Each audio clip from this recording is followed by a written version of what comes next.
O Evangelho segundo Marcos, capítulo 4.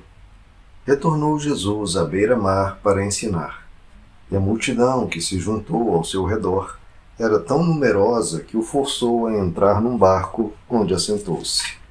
O barco estava no mar e todo o povo agrupava-se na praia. E assim, ele lhes transmitia muitos ensinamentos por parábolas e enfatizava ao ministrar.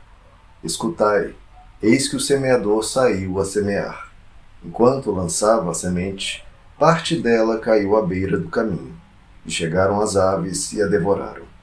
Outra parte caiu em solo pedregoso, e, não havendo terra suficiente, nasceu rapidamente, pois a terra não era profunda. Contudo, ao raiar do sol, as plantas se queimaram, e porque não tinha raiz, secaram. Outra parte ainda caiu entre os espinhos. Estes espinhos cresceram e sufocaram as plantas, e por isso não pôde dar frutos. Finalmente, outras partes caíram em terra boa, germinaram, cresceram e ofereceram grande colheita, a 30, 60 e até 100 por um. E alertou: aquele que tem ouvidos para ouvir, ouça. Quando se afastaram das multidões, os 12 e alguns outros que o seguiam lhe pediam para elucidar as parábolas. Então lhes revelou: a vós foi concedido o mistério do reino de Deus.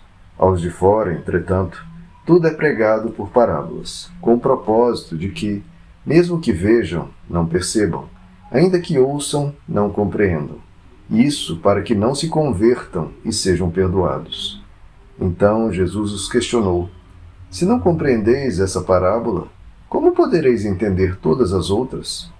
O semeador semeia a palavra. Algumas pessoas são como a semente à beira do caminho, onde a palavra foi semeada. Mas assim que a ouvem, Satanás vem e toma a palavra nela semeada. Assim também ocorre com a que foi semeada em solo pedregoso.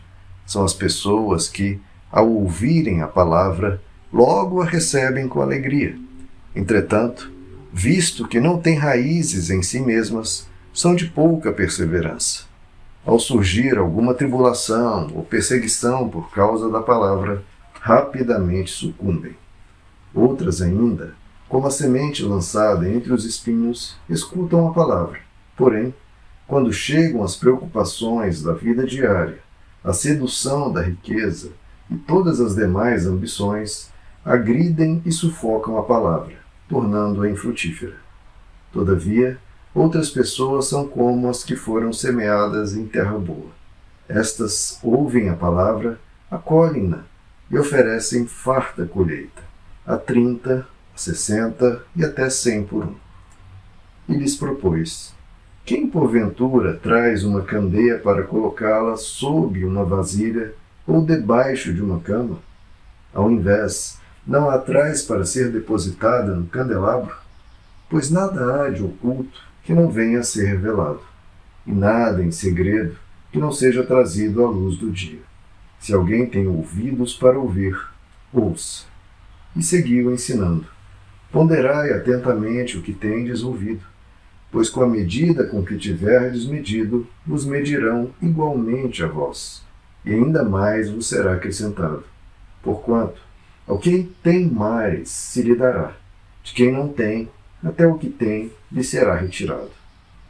Então contou-lhes que o reino de Deus é semelhante a um homem que lançou a semente sobre a terra. Enquanto ele dorme e acorda, durante noites e dias, a semente germina e cresce. Embora ele desconheça como isso acontece, a terra por si mesma produz o fruto. Primeiro surge a planta, depois a espiga, e mais tarde os grãos que enchem a espiga. Assim que as espigas amadurecem, o homem imediatamente lhes passa a foice, pois é chegado o tempo da colheita. E contou-lhes mais: com que compararemos o reino de Deus? Que parábola buscaremos para representá-lo? É como um grão de mostarda, que é a menor das sementes que se planta na terra. Porém, uma vez semeada, cresce e se transforma na maior das hortaliças, com ramos tão grandes a ponto de as aves do céu poderem abrigar-se sob a sua sombra. Assim, por meio de muitas parábolas semelhantes, Jesus lhes comunicava a palavra, conforme a medida das possibilidades de compreensão de seus ouvintes. E nada lhes transmitia sem usar alguma parábola.